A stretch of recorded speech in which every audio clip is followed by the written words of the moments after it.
teman-teman, perkenalkan nama aku Davina Aulia. Hari ini aku ingin membahas mengenai kasus femisida dan dampak framing media terhadap korban kasus femisida. Nah, bagi beberapa teman-teman mungkin masih banyak ya yang kurang tahu mengenai arti femisida.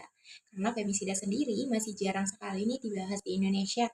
Tapi sebaliknya teman-teman, kasus femisida ini udah marak banget nih terjadi hari demi hari. Oke, pertama-tama kita pahami terlebih dahulu ya, apa sih femisida itu? Femisida adalah pembunuhan terhadap seorang perempuan atau anak perempuan karena jenis kelaminnya dan dapat terjadi dalam berbagai bentuk seperti pembunuhan perempuan akibat kekerasan dari pasangannya, penyiksaan, pembunuhan terhadap perempuan secara misoginis, dan masih banyak lagi.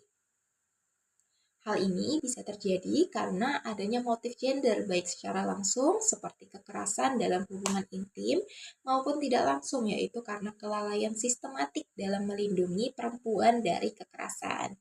Jadi teman-teman perlu kita ingat bahwa kasus femisida itu nggak hanya soal pembunuhan tapi juga bagaimana budaya, sistem, hukum, dan masyarakat gagal melindungi perempuan. Nah, bedanya apa sih dengan pembunuhan biasa? Biasanya kasus femisida ini terjadi karena didorong oleh diskriminasi terhadap perempuan dan anak perempuan, kekuasaan yang timpang, adanya stereotip gender, atau norma-norma sosial yang berbahaya. Tapi teman-teman yang masih sangat disayangkan adalah framing media soal kasus femisida. Ya benar, framing media. Artikel berita yang sering kita baca-baca itu loh yang di internet. Nah, contohnya apa? Pertama, karena tidak mau balikan, gadis cantik ini dibunuh. Wanita cantik tewas ditikam mantan pacar karena menolak balikan. Nah, teman-teman sering banget kan dengar judul seperti itu?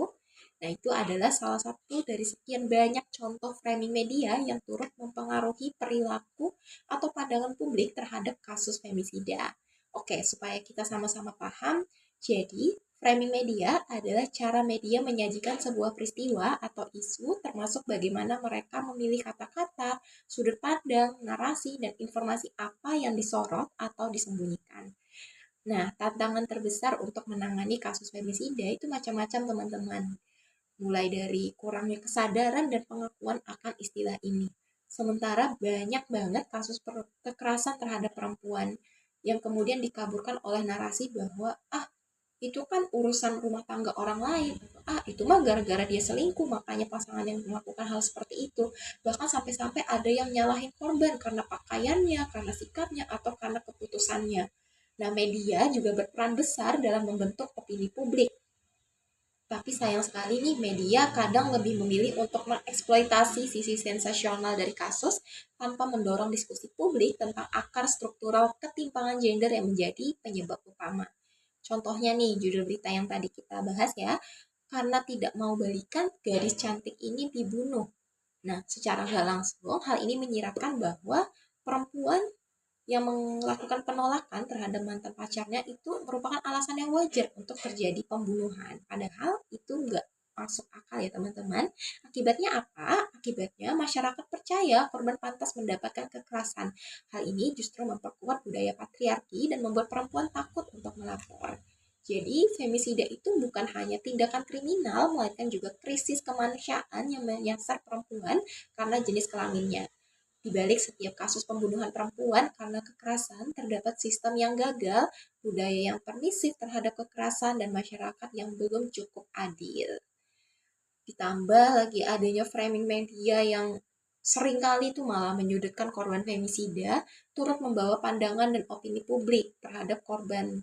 Nah, oleh karena itu, di sini aku mau mengajak teman-teman untuk lebih peka, untuk lebih kritis terhadap kasus-kasus kekerasan terhadap perempuan, dan kita harus belajar untuk melihat setiap kasus dari sisi yang positif. Itu saja yang ingin saya sampaikan. Semoga apa yang saya sampaikan bisa bermanfaat untuk kita semua. Terima kasih teman-teman atas